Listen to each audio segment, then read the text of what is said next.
Welcome back. The US, Canada and Mexico have put their tariff battles on the back burner for a month. But the Trump administration's trade dispute with China is just heating up. China wasting no time Tuesday announcing retaliatory tariffs against the US as the new US tariffs kicked in. Off my want to welcome Will Ripley, who joins us now live. Good to see you, Will. So Trump's 10% tariff on Chinese goods went into effect.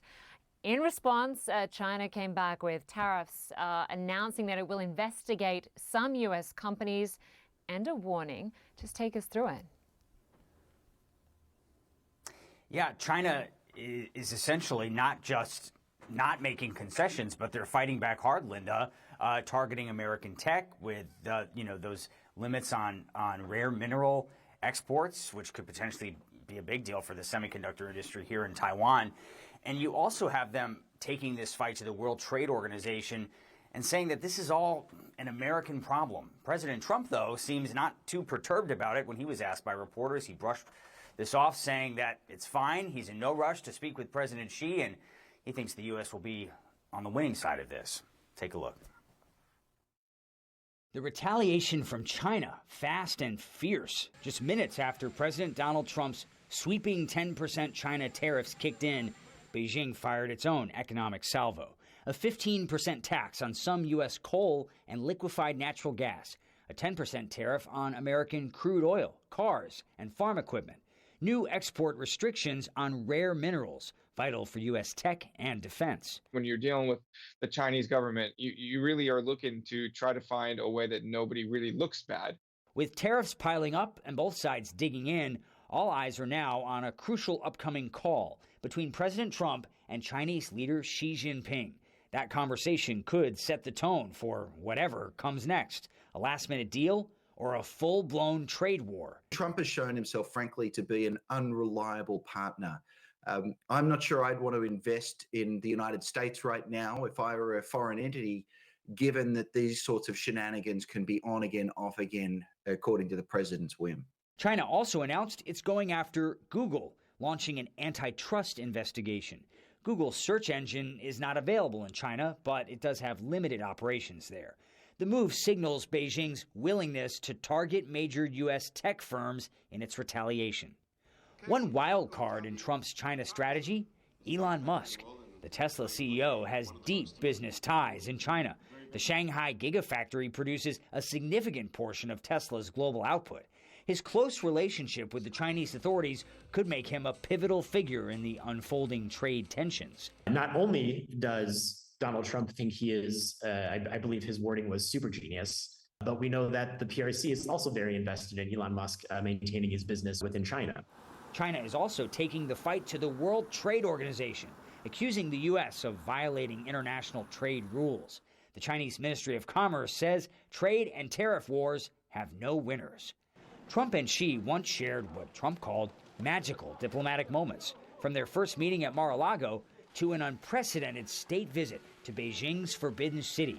He's even called Xi brilliant. I have a great respect for their president, as you know, President Xi. But now Trump is ramping up economic pressure, still insisting he can strike a deal with Beijing, a fast-moving, high-stakes economic battle that may be just beginning. The authorities in Beijing got word of these tariffs during the long Lunar New Year holiday. They've technically been on vacation until today, when everybody in China is now officially going back to work. But clearly there was a lot of work happening on the Lunar New Year in China to get their retaliatory measures in place. China is signaling more retaliation as possible, additional countermeasures if the U.S. doesn't back down, Lynda. So this is going to be interesting out here to see how this goes. These tariffs already are bigger than anything we saw in the first Trump administration. Yep, but you'll be staying across it for us, no doubt. Will Ripley joining us from Taipei. Good to have you with us. Thank you.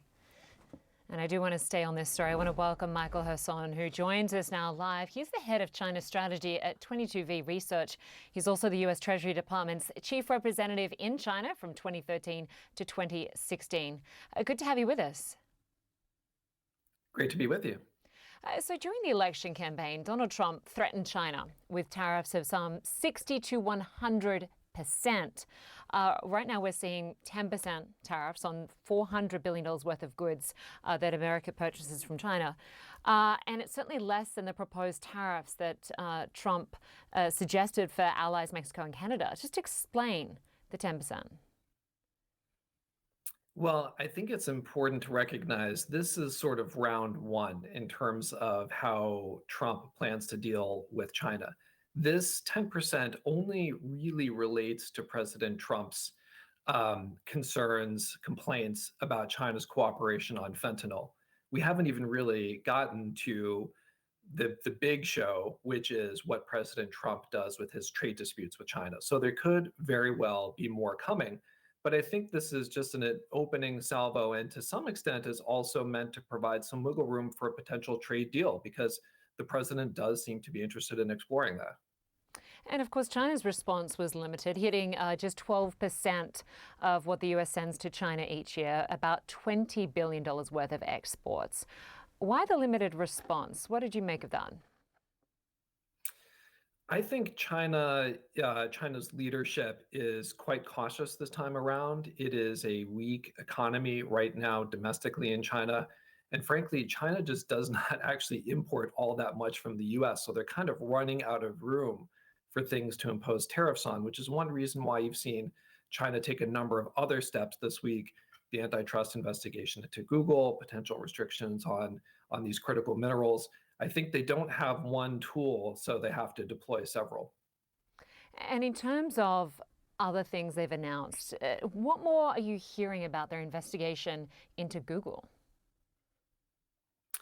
I think the Google investigation is, I don't want to say it's purely symbolic, but Google does not have really any domestic business in China. They do get some business from Chinese firms advertising outside of China, but this is not nearly as aggressive as going after a US tech firm that has a large business in China.